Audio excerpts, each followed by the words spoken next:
Sebelum pembahasan mengenai asal-usul suku Sunda ini dimulai, dengan tidak mengurangi rasa hormat pada kepercayaan cerita, mitos, dan legenda turun-temurun, perkenankanlah kami memohon maaf apabila terdapat hal yang berseberangan dengan keyakinan yang telah dipercayai dalam pembahasan asal-usul leluhur suku Sunda. Metode pembahasan ini adalah murni berdasarkan lini masa sejarah sebaran penduduk awal Nusantara, beserta ciri-ciri dan kebiasaan dalam kehidupan mereka. Juga rangkuman dari beberapa sumber hasil penelitian ilmiah para ilmuwan, sejarawan, dan budayawan, baik itu lokal maupun internasional. Berdasarkan lini masa sebaran penduduk awal Nusantara, tanah Sunda yang berada di sebelah barat Pulau Jawa pertama kali dihuni oleh orang-orang Sahul ketika wilayah ini masih berbentuk paparan Sunda. Kemudian, secara berturut-turut, tanah Sunda didatangi lagi oleh orang Melanesia, Melayu Purba, atau orang Austroasiatik, orang Dravida, orang Austronesia, atau Melayu kuno. Teori proses penyebaran awal penduduk wilayah Sunda ini dikuatkan dengan hasil tes DNA yang dilakukan oleh lembaga Eichmann beberapa waktu lalu. Satu hal yang cukup mengejutkan dari tes tersebut adalah, ternyata orang Sunda memiliki persentase DNA Melayu Purba atau Austroasiatik yang cukup besar. Maka secara otomatis, hasil ini mematahkan teori sejarah sebelumnya yang menyatakan bahwa orang Sunda adalah keturunan murni orang Melayu kuno. Begitulah keilmuan sejarah yang bukan keilmuan pasti, selalu dapat berubah setiap saat.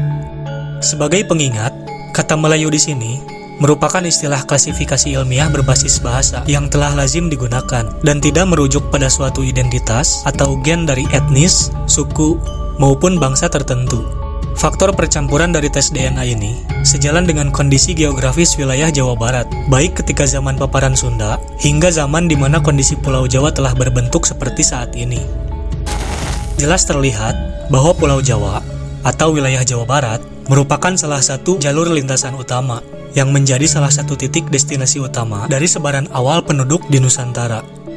Hal ini menjadikan Jawa Barat sebagai tempat titik lebur pertemuan dari berbagai ras dan bangsa yang datang silih berganti secara berkelanjutan.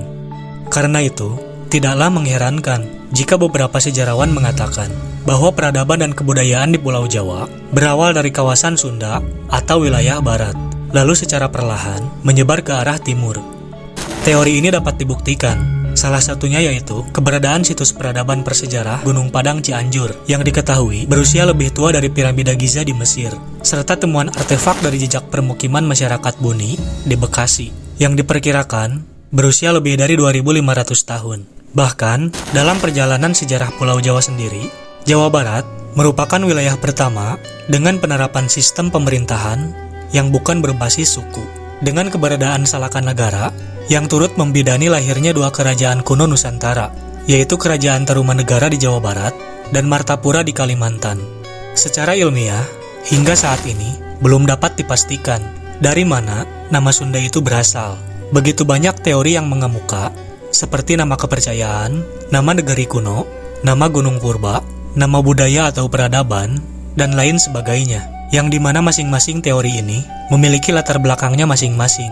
Namun secara ilmiah, sangatlah sulit untuk dapat memastikan teori mana yang paling benar. Dari segi fakta di sisi lain, kategorisasi atau istilah kesukuan pertama kali digunakan oleh kolonial Belanda sebagai bagian dari strategi pemecah belah mereka. Koloni Belanda memecah Pulau Jawa menjadi dua bagian utama, yaitu di sebelah barat Pulau Jawa bernama suku Sunda, dan di bagian timur sebagai suku Jawa. Hal ini sejalan dengan catatan seorang pelaut Portugis bernama Tomé Pires yang mendatangi Pulau Jawa sekitar tahun 1513. Menurut Tomé Pires, masyarakat yang mendiami kawasan barat Sungai Cimanuk hingga kawasan Banten disebut sebagai orang Sunda, dan yang menghuni wilayah timur Sungai Cimanuk sebagai orang Jawa. Namun pada kenyataannya, saat ini, keberadaan orang Sunda serta keturunan Sunda telah menyebar ke berbagai wilayah dan bercampur baur dengan etnis serta suku-suku lainnya. Selain itu, secara spesifik, orang Sunda sendiri justru lebih cenderung merujuk pada wilayah asal mereka sebagai identitas, seperti orang Bandung, orang Cirebon, orang Tasik, orang Cianjur, dan lain sebagainya. Mungkin penyebabnya adalah faktor ciri khas gaya hidup, dialek, dan tradisi yang berbeda-beda, meskipun berakar pada kebudayaan yang sama. Oleh karena itu, dalam pembahasan ini, kami lebih cenderung menggunakan kata rumpun suku Sunda atau orang Sunda sebagai penyebutan identitas dari salah satu etnis terbesar di Indonesia ini. Lalu pertanyaannya adalah, dari manakah leluhur orang Sunda berasal? Jika kita merujuk pada lini masa sejarah dan hasil tes DNA orang Sunda, maka dapat dikatakan, leluhur orang Sunda didominasi oleh orang Melayu Purba dan orang Melayu kuno, serta sedikit pengaruh dari Australo-Melanesid, Dravida, serta ras lainnya. Itulah mengapa, secara umum, tampilan orang Sunda lebih mengarah pada ciri dari orang Melayu Purba dan orang Melayu kuno, yaitu antara lain, kulit putih atau kuning, berambut hitam lurus, berhidung kecil atau sedang.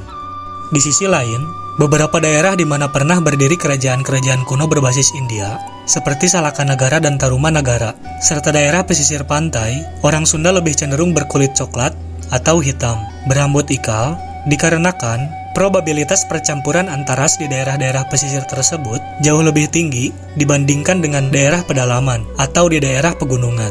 Secara garis besar, ciri-ciri kehidupan dari para penduduk awal Nusantara yang mendominasi daerah Jawa Barat ini dapat diringkas berdasarkan lini masa sejarah sebaran sebagai berikut. Pada awalnya, daerah sepanjang Pulau Jawa, termasuk juga Jawa Barat, dihuni oleh orang-orang Sahul, lalu disusul oleh orang Melanesia yang melahirkan keturunan orang Australo-Melanesoid. Mereka adalah orang-orang berkulit hitam, berambut keriting atau ikal, dengan gaya hidup yang berkelompok berdasarkan kekerabatan. Mereka yang tinggal di daerah pesisir secara sosial lebih cenderung terbuka, serta menempati rumah-rumah sederhana, sementara mereka yang tinggal jauh di pedalaman merupakan kaum nomaden yang secara sosial lebih tertutup. Penduduk awal selanjutnya adalah orang Melayu Purba, yang datang sekitar 3000 tahun sebelum Masehi. Secara mayoritas, mereka merupakan kaum nomaden yang menempati goa-goa alam atau tinggal di tempat hunian sementara. Karena sifatnya yang mengikuti jalur sumber makanan, mereka tinggal dalam kelompok kecil yang berisikan anggota inti keluarga dan menerapkan sistem kekerabatan parental dengan tidak membedakan hak dan kewajiban anggotanya berdasarkan gender, baik itu dalam aktivitas keseharian maupun dalam urusan sosial lainnya. Namun, otoritas tertinggi berada di tangan kepala keluarga, yaitu sang ayah atau laki-laki yang dituakan dalam kelompok mereka. Sistem ini juga mengenal dan menjalin kekerabatan, baik dengan keluarga dari pihak ayah maupun dari pihak ibu, tanpa perbedaan. Maka dari itu, kawasan hunian antar kerabat memiliki letak yang tidak berjauhan antara satu dengan yang lainnya. Penyebaran berikutnya adalah kaum Dravida, yang datang sekitar 1500 tahun sebelum Masehi. Seperti yang terjadi di beberapa tempat lain di Nusantara, orang Dravida lah yang membawa kepercayaan masyarakat lembah Indus tentang dewa dan dewi Prahindu. Secara sosial, orang-orang Dravida sangat terbuka dan dapat menerima orang lain dengan baik untuk tinggal bersama dalam sebuah kawasan hunian secara bersama-sama. Hal ini sejalan dengan gaya kehidupan mereka yang sebelumnya sudah berkembang di Harappa dan Mohenjo-daro sebelum terjadinya penyerangan oleh bangsa Arya. Keberadaan orang Dravida ini yang kelak akan memuluskan kedatangan serta asimilasi bangsa India, yang juga berakhir dengan berdirinya kerajaan-kerajaan awal berbasis India di beberapa wilayah Nusantara, termasuk di Jawa Barat. Selanjutnya, orang Melayu kuno, yang diperkirakan datang sekitar 500 tahun sebelum Masehi. Orang Melayu kuno tinggal secara berkelompok, dengan beranggotakan satu kekerabatan, baik itu dari pihak ayah maupun dari pihak ibu, dalam sebuah hunian tetap, serta memiliki letak tidak jauh dari sumber air, seperti misalnya di pinggiran sungai atau di atas rawa. Itulah mengapa rumah mereka biasanya berbentuk rumah panggung dengan berukuran besar. Secara sosial, mayoritas orang Melayu kuno adalah orang-orang terbuka yang mampu beradaptasi dengan cepat, serta mampu bersosialisasi dengan orang-orang di luar kekerabatan mereka. Oleh karena itu, bahasa hingga kebudayaan Melayu kuno dengan cepat menyebar dan diadopsi oleh para penduduk awal Nusantara lainnya, baik melalui interaksi langsung maupun melalui perkawinan silang di antara mereka. Di tanah Sunda, kombinasi bahasa, ras, kebudayaan, serta ilmu pengetahuan di antara para penduduk awal Nusantara inilah yang pada akhirnya melahirkan keturunan dengan ciri-ciri fisik baru yang secara otomatis memiliki gaya hidup serta kebudayaan baru, hasil dari adopsi silang kebudayaan yang juga telah disesuaikan dengan kondisi lingkungan sekitar mereka. Hal ini dapat terlihat dari bentuk rumah panggung khas Melayu kuno yang dibuat berukuran lebih kecil dan pendek, juga hanya diisi oleh keluarga inti. Rumah-rumah ini berlokasi di area pemukiman yang tidak murni berdasarkan kekerabatan, bahkan lebih cenderung berdasarkan kesamaan profesi. Sistem kekerabatan parental yang mengikat kekerabatan dari pihak ayah maupun ibu.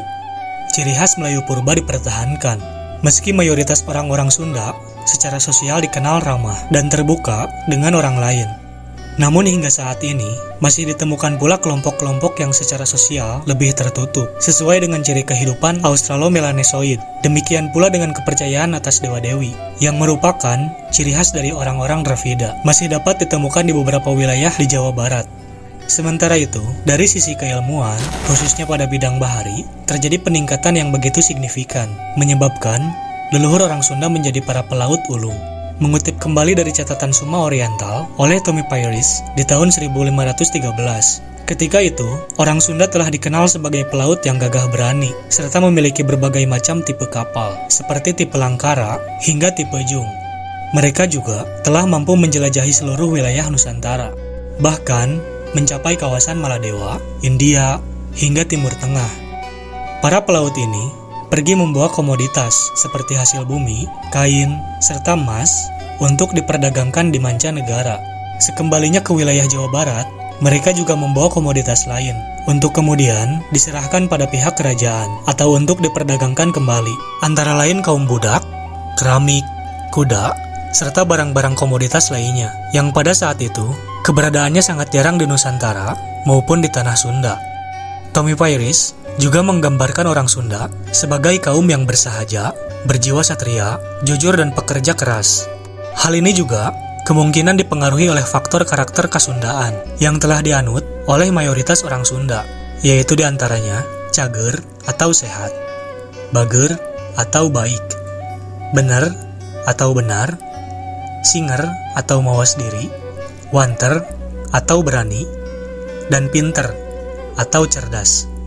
Karakter dari Kasundaan ini dipercaya sebagai jalan menuju keutamaan dalam hidup yang telah menjadi bagian dari budaya orang Sunda. Sementara dari sisi bahasa, setidaknya dari abad ke-14, etnis Sunda telah mempunyai aksara sendiri yang dikenal dengan nama Ngalagena.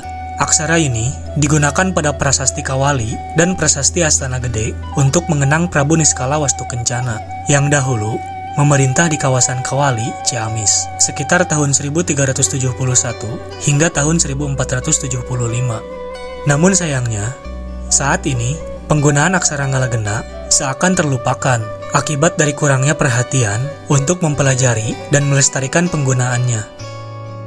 Keberadaan orang-orang Sunda, baik itu secara genetika maupun kebudayaan, kemudian dipengaruhi oleh berbagai macam etnis yang mulai memasuki wilayah Nusantara. Pada masa sejarah, seperti etnis Arab, Cina, bangsa Eropa, dan lain-lain, serta tidak lepas pula pengaruh kebudayaan berdasarkan agama Hindu, Buddha, serta Islam, yang dimana ketiga agama tersebut turut mempengaruhi dan mengembangkan peradaban serta kebudayaan Sunda, seperti halnya yang kita temukan saat ini. Tidak sedikit pula yang masih menganut dan mempraktikkan agama Sunda Wiwitan, yang merupakan kepercayaan asli masyarakat Sunda dan tetap lestari hingga saat ini.